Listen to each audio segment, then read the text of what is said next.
누가복음 8장 19절의 말씀입니다.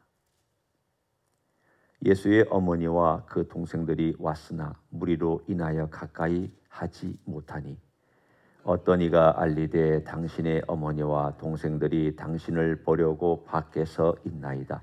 예수께서 대답하여 이르시되 내 어머니와 내 동생들은 곧 하나님의 말씀을 듣고 행하는 이 사람들이라 하시니라.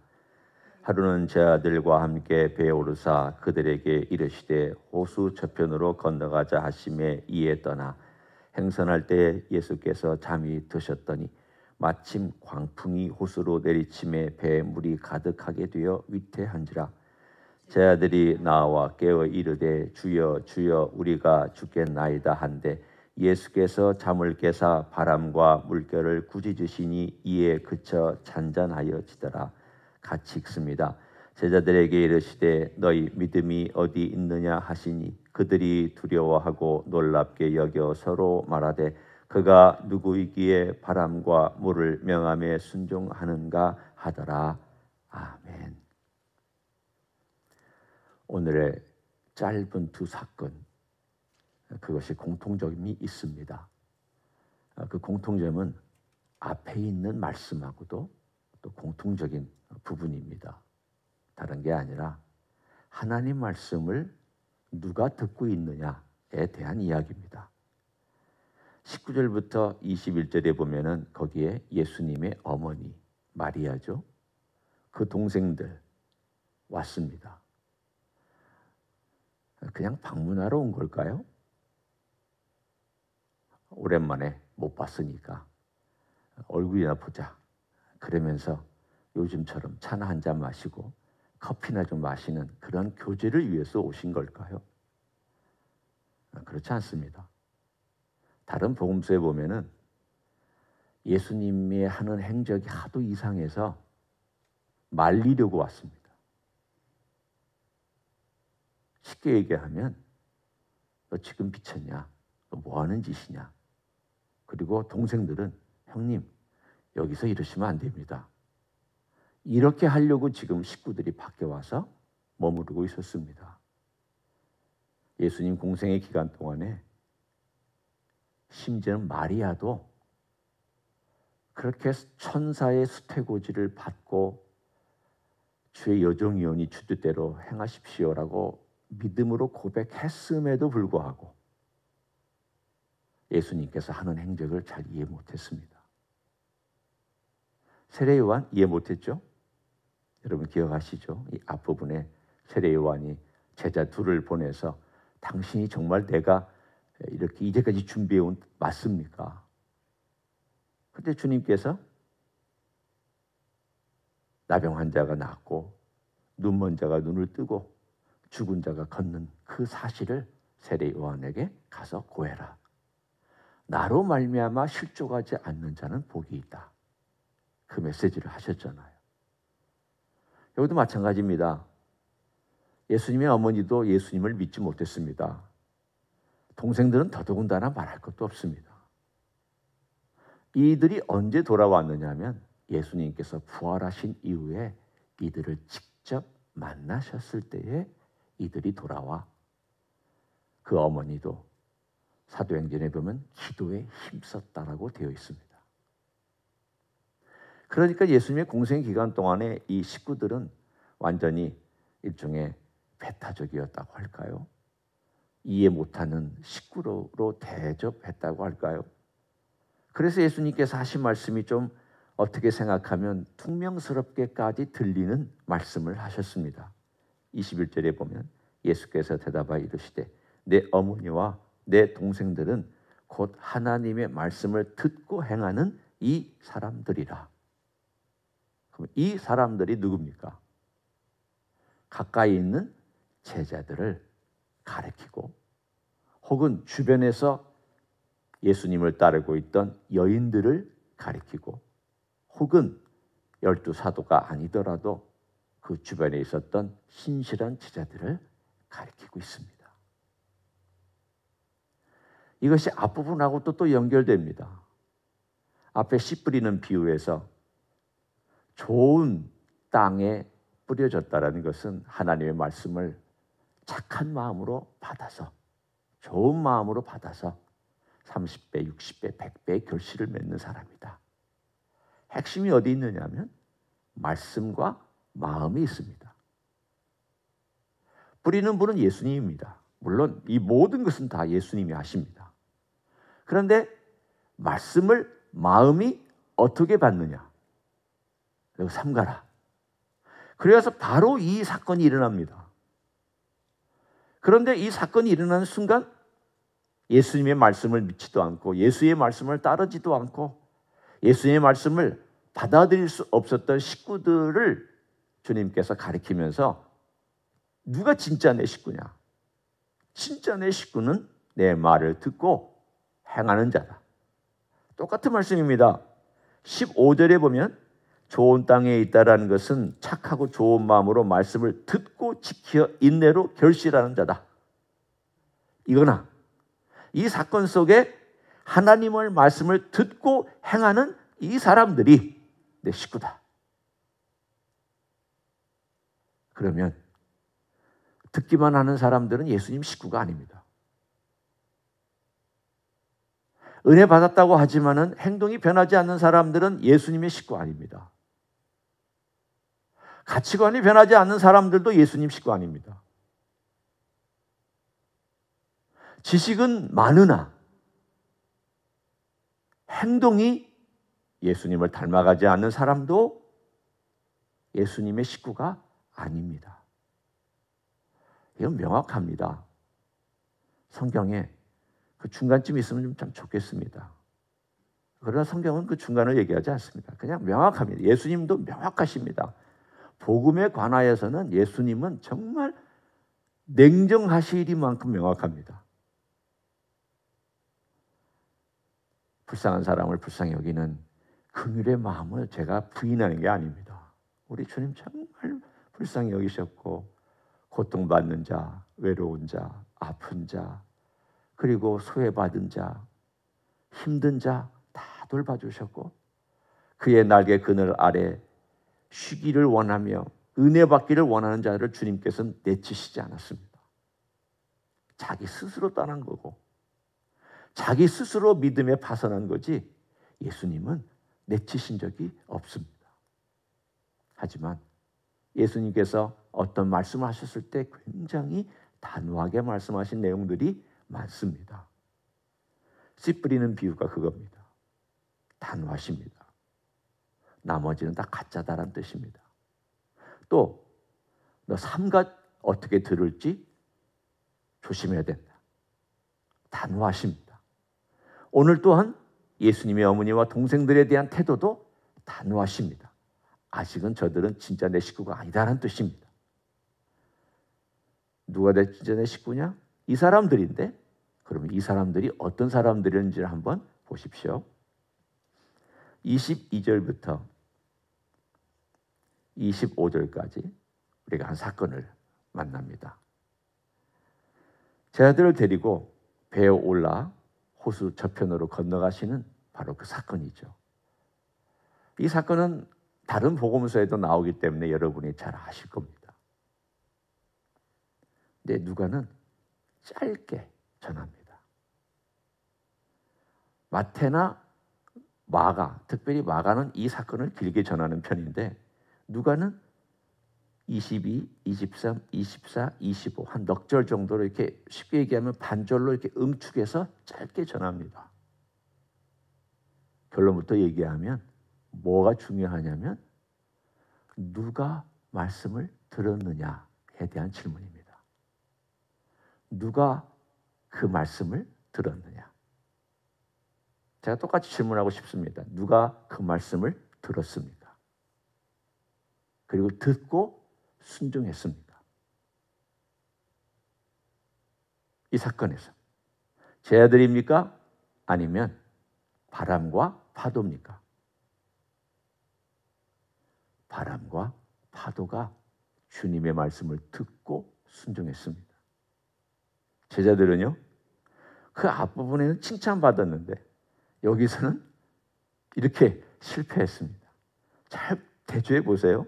21절의 맨 마지막에 곧 하나님의 말씀을 듣고 행하는 이 사람들이다. 그런데 22절부터 25절에 와서는 주님께서 25절에 제자들에게 이르시되 너희 믿음이 어디 있느냐 하시니 그들이 두려워하고 놀랍게 여겼다고 나와 있습니다. 그러니까 우리 주님께서 이 사건을 통해서 제자들을 훈련하고 있는 것을 알 수 있습니다. 너희 믿음이 어디 있느냐? 주님이 기대하는 믿음이 뭘까요? 주님께서 기대하고 있는 믿음은 주님을 얼마나 알고 있느냐에 달려 있습니다. 그것이 바로 맨 마지막입니다. 25절 한번 보십시오. 그들이 두려워하고 놀랍게 여겨 서로 말하되 그 다음 뭐라고 나와 있습니까? 그가 누구이기에 바람과 물을 명함에 순종하는가?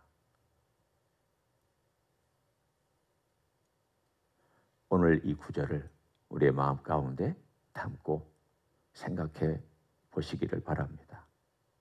그가 누구이기에, 예수님이 누구이신가를 드러내주고 있는 이 사건은 믿음과 직결되어 있습니다. 믿음은 예수님이 누구이신지 아는 것과 같이 갑니다. 내가 예수님이 누구인가를 아는 것, 예수님이 어떤 분이냐를 아는 것, 지식적인 것 아는 것만을 얘기하는 거 아닙니다. 여기서 아는 것은 체험적으로 아는 것을 말합니다. 그 아는 것에 믿음이 같이 갑니다. 그러니까 예수님을 모르면서 체험하지 못하면서 믿음이 좋다라는 것은 성립이 안 됩니다. 그분은 참 믿음이 좋은데 예수님을 잘 몰라요. 말이 안 되는 얘기입니다. 그분은 참 기도를 잘하는데 예수님에 대해서는 잘 이해를 못합니다. 그것도 말이 안 됩니다. 예수님을 아는 만큼 믿음이 있고 정말 믿음이 좋은 사람은 예수님을 압니다. 그런데 한편으로 이런 생각을 했습니다. 아니 앞부분에는 주님께서 칭찬을 하셨잖아요. 그리고 나서는 35절에 25절에 보면 너희 믿음이 어디 있느냐 이런 생각을 했습니다. 이 믿음이 어디로 갔던 걸까? 집 밖으로 나갔던 걸까? 이 믿음이 도대체 이들 어디로 갔길래 주님 너 믿음 어디 있느냐 이렇게 물어보실까? 믿음 어디로 가지 않았습니다. 속에 있습니다. 믿음 어디 도망간 거 아닙니다. 속에 있습니다. 그런데 이 믿음이 환경에 눌렸습니다. 두려움에 눌렸습니다. 힘을 발휘하지 못하게 되었습니다. 저희 집에 강아지가 한 마리가 있는데요. 이 강아지가 이제 줄을 매고 산책을 하거나 그러면요. 싸나운 게고 뭐 무서운 게 없습니다. 근데 만약 제가 줄을 풀어준 적은 없어요. 줄을 풀어주면 어떻게 될까요? 아마 천하의 제일 순한 양이 될 겁니다. 만일 줄을 풀어주면요. 자기가 보호받고 있지 못한다는 생각 때문에 함부로 안 덤빕니다. 강아지가 어디서 짖느냐면 집 안에서만 짖어요. 길거리 풀어주면은요 절대 안 짖습니다. 그리고 주인이 줄을 딱 매고 같이 갈 때 뭐 큰 개고 뭐 작은 개고인가 막 짖습니다. 가만히 생각해 봤어요. 얘가 왜 그럴까? 생각을 해봤더니 얘가 믿는 구석이 있는 거예요. 누구를 믿고 있습니까? 주인을 믿고 있는 거예요. 아, 주인하고 같이 있으면 내가 이렇게 할 수 있다. 그 생각이 들면서 나는 뭐 강아지하고 제가 이렇게 비교하려고 하는 건 아니에요. 양해하고 들어주십시오. 이건 좀 그래 조금 비유가를 볼 때에 좀 생각을 더 많이 해야 되지만 그러나 원리는 비슷하다는 생각을 했습니다. 내가 주님 곁에 있는데 만일 주님과 함께 있다면 내가 뭐가 무서울까? 주님은 크신 분이잖아요. 아니, 줄로만 나를 붙잡고 있는 분이 아니잖아요. 그분의 손으로 덮어도 나를 덮고도 남고, 그분의 손으로 나를 붙잡아도 능히 들어 올릴 수도 있고, 그분의 능력으로 모든 걸 해도 능히 그분의 능력은 자연과 바람을 마음대로 명령하실 수도 있는 이런 분이잖아요. 그분이 내 곁에 있으면 내가 위축될 필요는 없잖아요. 조그만 강아지도 주인하고 같이 있으면 위축이 안 되고 용기를 얻어요. 울타리가 있으면 그 울타리 안에서 자기가 안전하다는 걸 알기 때문에 막 짖어요. 나는 예수님의 보호와 예수님의 안전과 예수님의 능력과 예수님께서 행하시는 모든 것들을 내가 얼마나 알고 있고 그분이 나와 같이 하신다는 것을 내가 얼마나 체험하고 있느냐. 그게 믿음이잖아요. 예수님이 뭐 어떤 분이냐, 성경에 나와 있는 뭐 지식이나 답변 잘하고 예수님이 언제 무엇을 했다 머리로 알고 있는 그게 믿음 아닙니다. 그건 내가 처음 배울 때, 예수님 배울 때 성경 지식도 듣고 말씀도 듣고 하면서 그렇구나, 예수님 이런 분이구나. 지식이 출발선은 됩니다. 그러나 거기서 머물러 있으면 그 믿음이라고 할 수 없습니다. 믿음은 나와 함께 하시는 예수님이 진짜 오늘 여기에 그가 누구이기에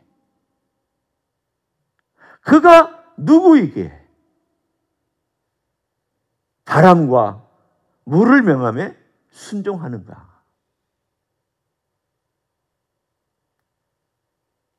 제 믿음은 이런 예수님을 얼마나 아느냐에 달려 있습니다. 제대로 알면 바람과 바다, 파도, 어려운 환경, 나를 힘들게 할 수도 있고 때로는 흔들릴 수도 있지만 예수님 바라보면 다시 회복되는 거예요. 그게 믿음입니다. 그게 탄성이 있는 믿음입니다. 변혜경 선교사님 탄성이란 말 아셔요? 그러실 줄 알았습니다. 일라스틱 이렇게 원래대로 딱 돌아오려는 그 탄성. 믿음은 제가 볼 땐 그렇습니다. 믿음이 있는데 눌렸다가 환경의 어려움 때문에 눌렸다가 다시 예수님 바라보면 다시 제자리에 딱 돌아올 수 있는 그 탄성. 저는 그게 믿음이라고 생각합니다. 그것이 예수님과의 끊임없는 관계에서 더 커지고 더 힘이 생겨지고, 그래서 어려운 일이 생기면 눌리죠. 힘들죠. 더 어려운 일들이 또 다가오니까. 그러나 그럼에도 불구하고 다시 예수님 바라보면 다시 제자리로 돌아와서 예수님 고맙습니다. 감사합니다. 주님이 저의 주님입니다. 주님 저의 환경과 조건을 주님이 다스리십니다. 인도해 주시기 원합니다. 이런 고백을 할 수 있는 줄 믿습니다. 그런 믿음으로 살아가시기를 예수님의 이름으로 간절히 축원합니다. 기도하겠습니다. 주님 고맙습니다. 우리는 제 아들과 참 비슷합니다. 한편으로는 주님의 말씀을 듣고 순종해서 이 사람들이 내 식구다 라는 칭찬도 받지만, 어려운 사건이 일어나면 믿음이 어디 있는가 할 정도로 또 흔들리고 무너지고, 때로는 주님이 어디 계시는지도 알지 못하는 것처럼 행동하기도 합니다.